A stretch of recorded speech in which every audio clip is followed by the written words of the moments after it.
ఒక వ్యక్తి కన్నీటి చేత ఉన్నప్పుడు ఆ యొక్క సహవాసంకి వచ్చిన తర్వాత తన యొక్క తోటి సహోదరుడు లేకపోతే తన యొక్క తోటి సహోదరి వారిని ప్రేమించి క్రీస్తు యేసు మని కలిగి ఉన్న ఆ యొక్క మనస్సును ఆ యొక్క ప్రేమను వారు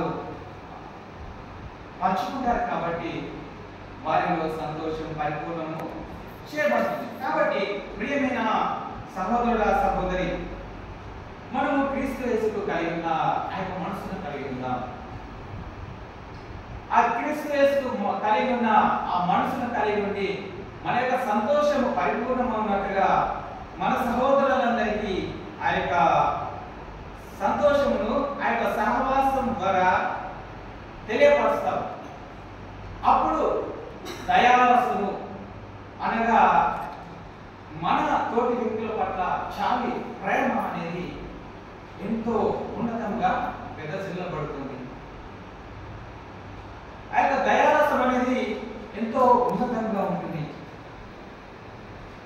ఆ యొక్క సహవాసం అనేది ఒక వ్యక్తిలో కూడా ఒక పరిపూర్ణమైన ఒక డాక్టరేట్ అంటే తెలుగులో కూడా ఒక ఉన్నతమైన సిద్ధాంతం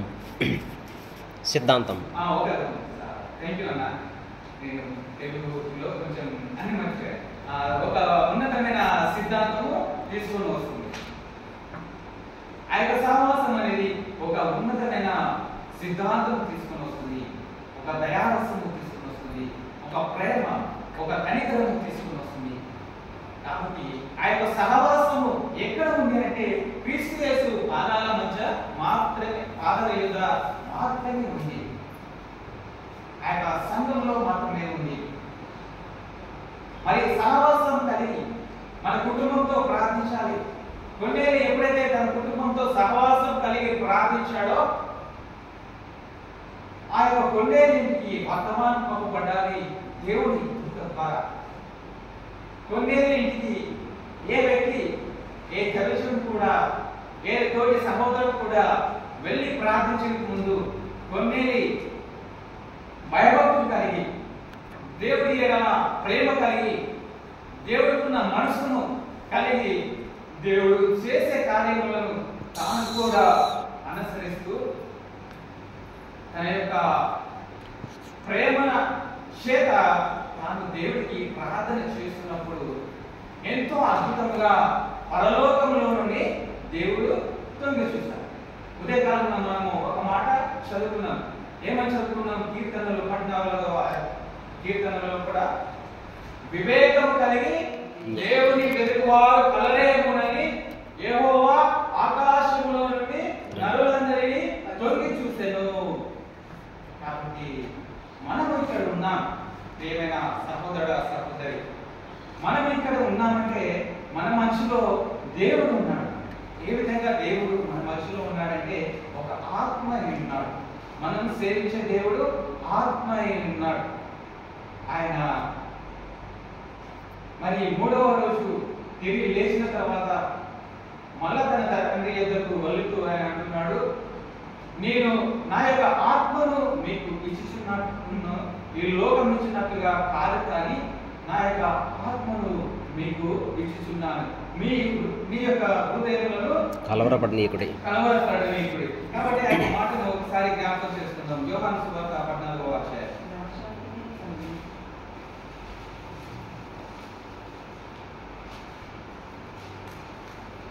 సువార్తలో కూడా 4వ సువార్త, యోహాను సువార్త 14వ అధ్యాయం.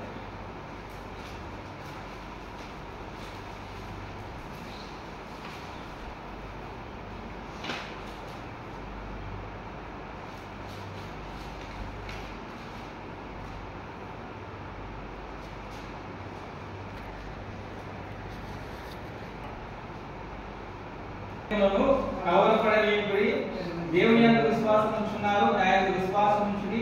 నా తండ్రి ఇంట అనేక నివాసములు కలవు, లేని యెడల మీతో చెప్పుదును. మీకు స్థలము సిద్ధపరచ వెళుతున్నాను. నేను వెళ్ళి మీకు స్థలము సిద్ధపరచిన యెడల నేనుండు స్థలంలో మీరు ఉండులాగా మరలా వచ్చి నా యొద్ద నుండకు తీసుకొని పోవును. ఆమె ఇక్కడ అంటే మీ యొక్క హృదయములను కలవరపడనీయుడి, కలవనీయుడి. ఆయన వెలుగుతూ అంటున్నాడు, నా యొక్క ప్రేమను మీకు, నా యొక్క ఆత్మను మీకు ఇచ్చుచున్నాను, కానీ ఈ లోకం ఇచ్చినట్టుగా కాదు. కాబట్టి నా యందు విశ్వాసం ఉంచుడి, నేను వెళ్ళి మీ కొరకు స్థలము సిద్ధపరచును. మరి ఆ యొక్క ఆత్మైన దేవుడు ఎప్పుడు మన మధ్యలోకి వస్తాడు అంటే, మనం సహవాసంగా కూడి ప్రార్థించినప్పుడు మన మధ్యలోకి వస్తాడు, మన యొక్క ప్రేమను సంపూర్ణం చేస్తాడు. కాబట్టి ఇంటి మాటలు విన్న మన అందరి ఎడల దేవుడు తన యొక్క కృపను అనుగ్రహించినారు. చిన్న ప్రార్థన చేస్తాం. ప్రేమ కలిగిన తండ్రి, ప్రియమైన దేవ, నీకే వందనాలు, స్తుతులు, స్తోత్రాలు చెల్లించుకుంటూ ప్రార్థిస్తున్నాను. మరి ఈ సహవాసంలోకి వచ్చిన బిడ్డలను ప్రభా మీరు కరుణించువారై ఉన్నారు. మీ యొక్క సహవాసంలోకి వచ్చిన బిడ్డల ఎడల కృప చూపి, అలాగే ఆ యొక్క ప్రేమను సంపూర్ణము చేసి సంపూర్ణ ఆనందము కలిగజేసే వారై ఉన్నారు. ఆ యొక్క సహవాసంలో ఉన్న బిడ్డల ఎడల కనికరం కలిగి వారి యొక్క దుఃఖములకు, వారి యొక్క హృదయంలో ఉన్న కలవరములకు ప్రతిగా మీరు సంతోషం, సమాధానం దయచేయగలరై ఉన్నారు నాయన తండ్రి. అలాంటి దేవా మా మధ్యలో ఉన్నందుకు వందనాలు. కనుక ఈ యొక్క ఆత్మ అయిన ప్రభువా అతిశయము, ప్రతి విధమైన వేదన, దుఃఖము తీసివేయమని ఎందుకు ప్రభా మీ పాదాలు పట్టుకొని మీ దాసుగా అడుగుతున్నాను. కనుక తండ్రి మీరు అటువంటి మంచి కృపను అనుగ్రహించున్నందుకు వందనాలు, స్తోత్రాలు చెల్లించుకొని మరలా నీ యొక్క సమయంలో కూడా నేను కీర్తించే భాగ్యం ఇవ్వమని త్వరగా రాలిన మా ప్రభువును ప్రియ రక్షకుడైన యేసుక్రీస్తు నామములో ప్రార్థించి అడిగి వేడుకొనిచున్నాము తండ్రి. ఆమేన్, ఆమేన్. పరలోకమందున్న మా తండ్రి, నీ నామం పరిశుద్ధపరచబడును గాక, నీ రాజ్యం వచ్చును గాక, నీ చిత్తం పరలోకమందు నెరవేర్చబడినట్లు భూమి యందును నెరవేర్చబడును గాక. మా నిన్న ఆహారం నేడు మాకు దయచేయము, మా రుణస్తులు మేము క్షమించిన ప్రకారము మా రుణములను క్షమించుము, మమ్మల్ని శోధనలోకి తేక దుష్టుని వారిని తప్పించుము. ఎందుకంటే రాజ్యము, బలము, శక్తి, మహిమ నిరంతరం నీవై ఉన్నావు తండ్రి.